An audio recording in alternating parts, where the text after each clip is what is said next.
I'm intrigued about the way you started with this whole thing. I've read that at an extremely early age you exhibited these psychic abilities. You were deemed special by many of the members of your family, and they actually supported this pursuit.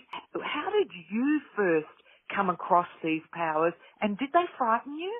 No. The only thing I was frightened is I had night terrors as a kid, really, really bad. And I had like visions of a wolf constantly throughout my childhood, which was a little unnerving. Those were the two things that I would say created fear for me.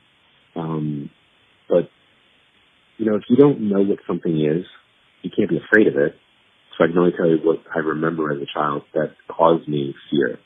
And that was literally seeing a wolf, and then having some very, very, very, very bad dreams that would wake me up where it would be very difficult. So I think my perception of energy and how it played out for me as a kid created fear and havoc. And then when I would share stuff with my family, they would say to me, "Oh, you have a vivid imagination.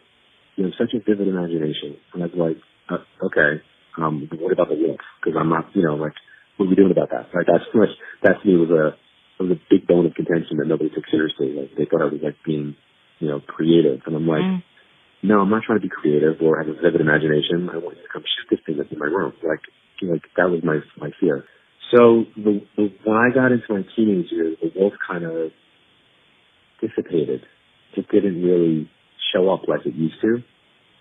And then when I had my first book signing, my first book came out, I was in the Midwest, and I was doing this book signing, and an Indian shaman came up to the table, long line of people behind him, and he looked at me, and they looked past me, next to me, by the table, and smiled. And I smiled back, politely. And he said, "I see you walk with the wolf in this life." And I was like, "Excuse me?" what was that? And again, he looked past me, smiled, and then looked back, and he said, "Your spirit animal, it is a wolf. Have you not seen the wolf?" And, thank God there's no cell phones. There were no cell phones back then that captured video. Because if anybody would capture this, it would have been embarrassing to be on YouTube right now. I kind of came undone because I literally felt like the little boy in me was validated by this complete stranger, and, wherever I was, Arizona, Utah, I didn't remember where I was.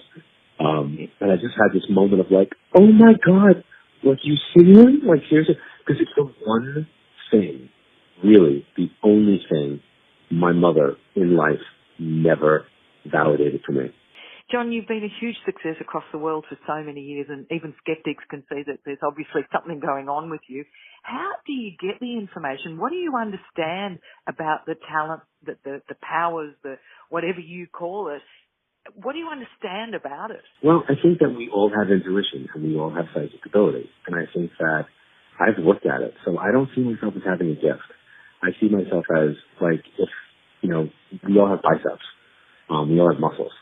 And if you take somebody to the gym and they work out and they eat right and they really put the time and energy into it, then their muscles get stronger and they develop strength and they become somebody who, when you look at them and you go, "Oh my God, that person looks amazing," right? They're the physical representation of hard work and putting time and energy into the pursuit of their passion.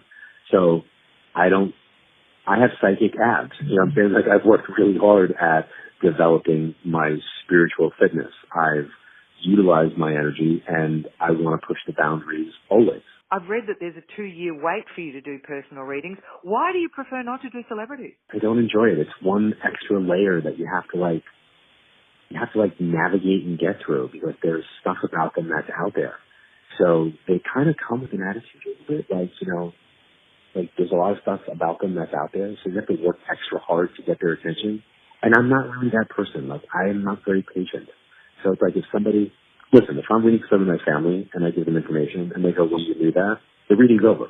I'm done. I won't read for them because it's I don't have, because there's an accusatory tone of, "Well, you knew that," meaning so you're basically saying to me then, if I knew that, then I'm just saying that, so I'm bullshitting you.